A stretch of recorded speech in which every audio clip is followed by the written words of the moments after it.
आज की जो कहानी है थोड़ी सी अच्छी नहीं लगेगी मुझे, पता है पाकिस्तान में, क्योंकि हमारा एक अपना एक एटीट्यूड है, एक हम उस पर व्यू रखते हैं, वो इंडिया के प्राइम मिनिस्टर जी नरेंद्र मोदी साहब के हवाले से है। साफ ज़ाहिर है मतलब वो हमें एक तरह की एनिमी स्टेट समझते हैं, हम उनको समझते हैं, लिहाजा उनकी हर अच्छी चीज़ हमें बुरी लगती है, हमारी हर अच्छी चीज़ उनको बुरी लगती है। वो हमारे में मतलब है उस फलास ढूंढते रहते हैं, हम उनके अंदर ढूंढते रहते हैं कि हमें मौका मिल जाए हम रगड़ देते हैं, उन्हें मिले तो वो रगड़ देते हैं। सो ये हमारा चल रहा है। इस खित्ते की बदकिस्मती पिछले हज़ारों साल से ये खित्ता ऐसे ही है, इसको बदनसीबी है, चलती रहेगी। लेकिन वो कहते हैं ना कि अगर आपको मुखालिफ है, दुश्मन है, उससे भी अच्छी चीज़ अगर आपको मिल सकती है, सीखी जा सकती है। तो जैसे हदीस मुबारक के बारे में जो कहा जाता है कि हज़ूर पाक सल्लल्लाहु अलैहि वसल्लम का कौल जो आता है कि इल्म हासिल करो चाहे आपको चीन जाना पड़े। ये मतलब हमें कोट करके हम मतलब बचपन से सुनते पढ़ते हैं। तो यहाँ पे भी वो होता है कि लर्निंग कहीं से भी की जा सकती है, इल्म कहीं से भी सीखा जा सकता है, करैक्टर को डिग्निटी मतलब मुखालिफ में भी ढूंढी जा सकती है। आप सब ने क्लिप देखा होगा नरेंद्र मोदी साहब का, जिसमें वो कुछ वहाँ बैठे हुए स्टूडेंट्स हैं या गैदरिंग है, जिसमें वो कह रहे हैं कि मुझे भी बहुत सारे, मैं भी बैरून मुल्क जाता था एज इसके तौर पर, मतलब इंडिया के चीफ मिनिस्टर के तौर पर, तो मैं भी जाता था वहाँ, मुझे भी शाल मिलती थी, मुझे भी पेंटिंग्स मिलती थी, ताजमहल के मॉडल मिलते थे और बड़ी बड़ी कीमती चीज़ें मिलती थी। मेरा भी, वो कहते हैं जनाब इंसान हूँ, दिल करता था। मजमे से पूछते हैं आपका करता होगा, उन सब ने कहा जी बिल्कुल हमारा भी करता है कि ये तहफ़ हम घर रख लें। तो मोदी साहब ने ड्रामेटिक एक उन्होंने उसमें टच दिया, उन्होंने कहा जनाब कि मेरा नहीं करता था। अब इसमें सारे हंस पड़े गए। उन्होंने कहा कि जो मुझे मिलते थे मैंने पहले उनको जमा करवा देता था सरकारी तोशे खाने में, फिर मैंने कहा इसको एवेल्यूएशन तो करवाएं कितने पैसों का है ये। कहते फिर उसकी कीमत लगवाना मैंने शुरू की, वो पता चला खासे महंगे थे। ऑक्शन जो ही मुझे पता चला खासे महंगे हैं तो मैंने इनकी ऑक्शन शुरू करवा दी, पब्लिक के सामने रख दिए जाते थे, जी कीमत लगाएं। उन लोगों ने खरीदना शुरू कर दिया। कहते जो वहाँ पे पैसा इकट्ठा हुआ, सारा इकट्ठा करने के बाद मैंने सरकार की वो जो वहाँ उसमें गर्ल्स एजुकेशन जो होती लड़कियों की तालीम थी उसके फंड में डाल दिया मैंने सारा पैसा। हेलो दोस्तों, आज आप सुन सकते हैं रऊफ क्लास्ट्रा, जो कि पाकिस्तान के बेस्ट थिंक टैंकर में से माने जाते हैं। वो बोल रहे हैं पाकिस्तान के 10 प्राइम मिनिस्टर भी बराबरी नहीं कर सकते पीएम मोदी का अकेले। उसके बाद आप सुन सकते हैं पाकिस्तान के जनता का रिएक्शन, और इसी वीडियो में आप देखेंगे कैसे इंडियन फॉरेन एम्बेसी खरीदना चाहते हैं पाकिस्तान का अमेरिका में। इंडिया का लेटेस्ट रेल प्रोजेक्ट जो कि Guinness book of the record में दर्ज हो चुका है, पाकिस्तान में खलबली मचा दिया है। नरेंद्र मोदी जो है एक काबिल इंसान है। हमारे लाख इख्तलाफात हो इंडिया के साथ, लेकिन नरेंद्र मोदी काबिल इंसान सिर्फ मुल्क के लिए काम कर, दुश्मनी हमारी एक अलग जगह पे। जी, आप देख रहे हैं आलिया शॉ ऑफिशियल में ब्रेकिंग बैरियर्स। मैं हूं आपकी होस्ट आलिया। आज मैं आपसे ये शेयर करना चाहती हूँ कि हम कितनी तेज़ रफ्तारी के साथ तरक्की कर रहे हैं। हम और हमारे हमसाए जो हैं उनके बीच में एक रेस लगी हुई है, और इस रेस में कौन जीता ये अब हमें देखना है। लेकिन रेस है किस चीज़ की, ये मैं आपको बताना चाहती हूँ। तरक्की की है रेस, जाहिर है कि प्रोग्रेस और हम डेवलपमेंट की। तो एक तो ट्वीट मेरे सामने ऐसी आई, 2 ट्वीट्स हैं जिसकी बिना पर, और एक खबर है जिसकी बिना पर मैं आपसे ये बात कर रही हूँ। जो खबर है वो मेरे सामने आई और इसको ट्वीट किया है हुसैन हक्कानी साहब ने, और फिर जब इसके ऊपर मैंने वहाँ पर जाकर देखा, रिसर्च की, तो पता चला कि ये खबर जो है ये बिल्कुल दुरुस्त है।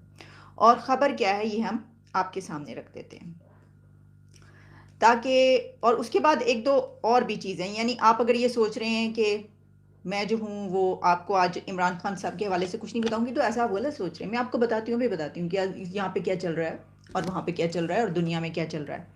देखें जी, हुसैन हक्कानी साहब ने ट्वीट ये किया है कि India is adding 10,000 kilometre of highway per year. The length of the road network has increased from 3,81,000 kilometers in 2014 when Modi was elected to 7,29,000 kilometers this year. Over the same period, the number of Indian airports has doubled. ये जी the economist से लेकर और आपको international organisations, media outlets पे ये खबर कई जगहों पे मिलेगी।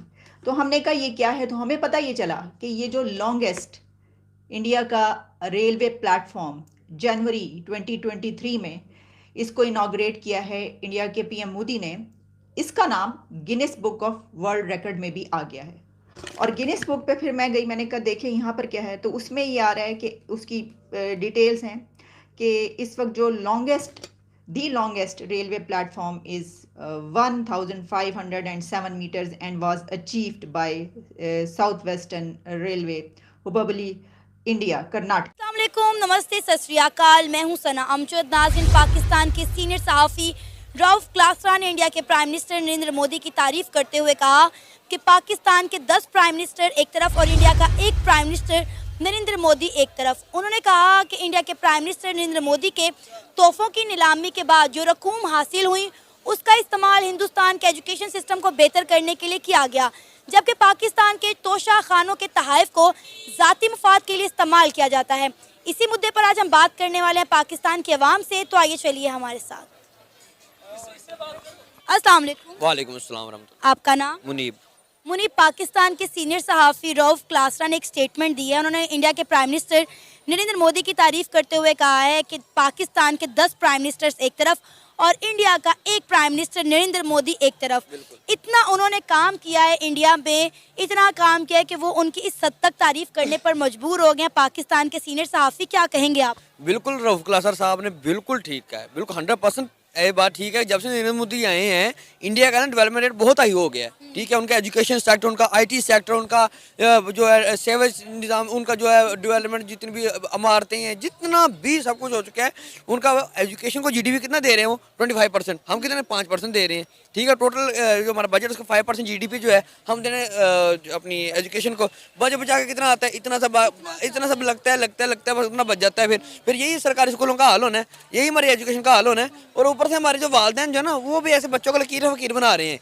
हमारा एजुकेशन सिस्टम, हमें काउंसलिंग सेंटर नहीं बने हुए यहाँ पे। और दूसरा ये कि आप लगा वहाँ पर प्याज जो है एक मामूली सी, हम 200 रुपए किलो खा रहे हैं, वहाँ पर बॉर्डर के साथ 20 रुपए या 30 रुपए किलो है। अगर उधर नानी भी है तो फिर डायरेक्ट ले जाए ना। अगर नानी भी है तो पूरा यूरोप फेयर का तो लाकर यहाँ पर लाने का क्या फ़ायदा है? तो खर्चा भी होता है, निजाम मजदूरी करनी है, 1000 रुपये तैयार लगानी है, जाकर मैंने आटा लूँ या घर की दवाइयाँ लूँ या बच्चे मेरे मारे क्या करूँगा? क्या करें सर? क्यों होती है? इंडिया की आज मिसालें क्यों दे रहे हैं? पाकिस्तान की चीज़ों को इंडिया ही खरीदेगा, इंडिया की उसको ताकत है उसमें। ये तो सारे चोर जब नरेंद्र मोदी जो है एक काबिल इंसान है। हमारे लाख इख्तलाफात हो इंडिया के साथ, लेकिन नरेंद्र मोदी काबिल इंसान सिर्फ मुल्क के लिए काम कर। दुश्मनी हमारी एक अलग जगह पे है, ठीक है। दुश्मनी भी हमारी क्यों दुश्मनी है यार, वो ये समझ नहीं रखनी दुश्मनी क्यों रखनी भाई? हमारा बच्चा जब पैदा होता है ना उसके कान में डाल देते हैं, पुत्र इंडिया हमारा दुश्मन है, इंडिया सारा दुश्मन है, इंडिया सारा दुश्मन है। और इसीलिए फिर हमारे बच्चे जो हैं वो ये नहीं सोचते कि इंडिया हमारा हमसाया मुल्क है, हमारा दोस्त मुल्क होना चाहिए, वो इंडिया से दुश्मनी करने लग जाते हैं। चलें, अगर दुश्मनी करनी भी है आपने, तोपा बंदूकों को छोड़ें, एजुकेशन में उनका मुकाबला करें, उनका आईटी में मुकाबला करें। आप हैं पाकिस्तान में इरफा ग्रीन टावर का कोई ऐसा आईटी का ऐसा कोई टावर, ऐसा कोई प्लांट है जो गवर्नमेंट रन कर रही हो? कोई भी नहीं, नो वन। वहाँ देख लें, गली गली के अंदर आईटी हाउसेस बने हैं, वहाँ पे माइक्रोसॉफ्ट, एप्पल, हवावे, इनकी कोई असेंबलिंग बनाई पाकिस्तान के अंदर नहीं है, इंडिया के अंदर है। आप माइक्रोसॉफ्ट में चले जाएं, विंडोज़ में चले जाएं, वहाँ पे जो सीईओ हैं, जो ओहदेदारान हैं, वो सारे इंडियंस हैं। पाकिस्तानी वहाँ पीए भी नहीं है। मौजूद है कश्मीर और गिलगित से हटकर मानसरा, यहाँ पीटीआई की हुकूमत है और पीटीआई जो है यहाँ पर राज करी है इस टाइम। हम अगर बात करें इस आम पब्लिक से, यहाँ पर क्या वो पीटीआई की हुकूमत से खुश हैं? और पहली बात अगर हम बताते चले कि लाहौर के अंदर आप सबको भी पता होगा मीडिया के ज़रिए कि खाना जंगी हो रही है, वहाँ पर शेलिंग हो रही है, वहाँ पर जानी नुकसान हो रहा है। जमान बारह के बाहर, इमरान खान के घर के बाहर लोग शहीद हो रहे हैं। आज मैं सवाल यहाँ पर ये करने लगी हूँ, यहाँ पर पीटीआई की हुकूमत है, क्या अरेस्ट होना चाहिए इमरान खान को? अगर हम बात करें सिर्फ पाकिस्तान ही क्यों इस ज़माने में आता है, पाकिस्तान में ही सिर्फ मार्शल लॉ लगता है, पाकिस्तान में इस तरह के हालात आते हैं। दुनिया भर में अगर देखें, दूर नहीं इंडिया में अगर देखें तो इंडिया के अंदर आज तक मार्शल आने लगा। इंडिया के अंदर कभी भी किसी प्राइम मिनिस्टर ने इतना ज़्यादा ये फसादात नहीं डाले जिस तरह पाकिस्तान के अंदर हो रहा है। तो क्या लगता है कि कौन फिर बेहतर है हमसे? हम तो आज़ादी के नाम पर नारे लगाते हैं, लेकिन क्या हम आज़ाद हैं? क्या हम लोगों के बीच वो चीज़ है जो कि आज इंडिया 5th लार्जेस्ट से 3rd लार्जेस्ट इकोनॉमी बन गया है? और क्या चाहते हैं और इनकी क्या राय है वो आपको बताते हैं। हमारे साथ जुड़े रहिएगा वीडियो के एंड तक। आप मुझे बताएं जो वहाँ पर हमारी असेंबली थी अमेरिका के अंदर, पाकिस्तान की असेंबली थी, वहाँ पर उसको सेल कर रहे हैं सर, उसके जो ग्राहक लग रहा है, जो कस्टमर आ रहा है वो इंडिया का आ रहा है सर, वो कह रहा है कि मैं लेता हूँ, आप सेल करो। सर हमारे लिए शर्म की बात है कि नहीं? पाकिस्तान की चीज़ों को इंडिया खरीद रहा है। पाकिस्तान की चीज़ों को इंडिया ही खरीदेगा, इंडिया की उसको ताकत है उसमें। ये तो सारे चोर जमा हुए हैं, इनकी चीज़ें कौन खरीद सकता है? अहम सवाल सर, हमारे कल डिफेंस मिनिस्टर ने स्टेटमेंट दी, कहा पाकिस्तान दिवालिया हो गया। उसके बाद हमारे सहाफ़ियों ने, जो बड़े बड़े सहाफ़ी हैं सर, उन्होंने कहा कि भाई पाकिस्तान जो है इस टाइम दिवालिया तो हो गया है, लेकिन उन्होंने एक मिसाल दी। उन्होंने कहा तोशाखाना देख लो या पहले की चीज़ें देख लो, पाकिस्तान के अंदर जब भी आती हैं तो वो कहाँ जाती हैं। सर उन्होंने कहा कि इंडिया के प्राइम मिनिस्टर्स देखो, आज तक कभी मार्शल लॉ नहीं लगा, कभी वहाँ पर इस तरह की हुकूमत नहीं आई जिसने इस तरह के फसादात डाले होकर। सर उन्हों की मिसालें, सर इमरान खान की मिसाल हर एक चीज़ के अंदर इंडिया को लेकर होती थी। सर क्यों होती है? इंडिया की आज मिसालें क्यों दे रहे हैं? मैं तो ये कहता हूँ कि ज़्यादातर ज़्यादा से ज़्यादा सब चोर हैं। अजय सर, आप मुझे बताइएगा, इस टाइम पीटीआई की हुकूमत है यहाँ पे, सर खुश हैं या नहीं? अल्हम्दुलिल्लाह पीटीआई ने आधा काम कर दिए शरीयत के मुताबिक। अभी हमें शरीयत चाहिए, चाह के औरत जो है यानी उसका जो तकद्दस है वो चारदीवारी में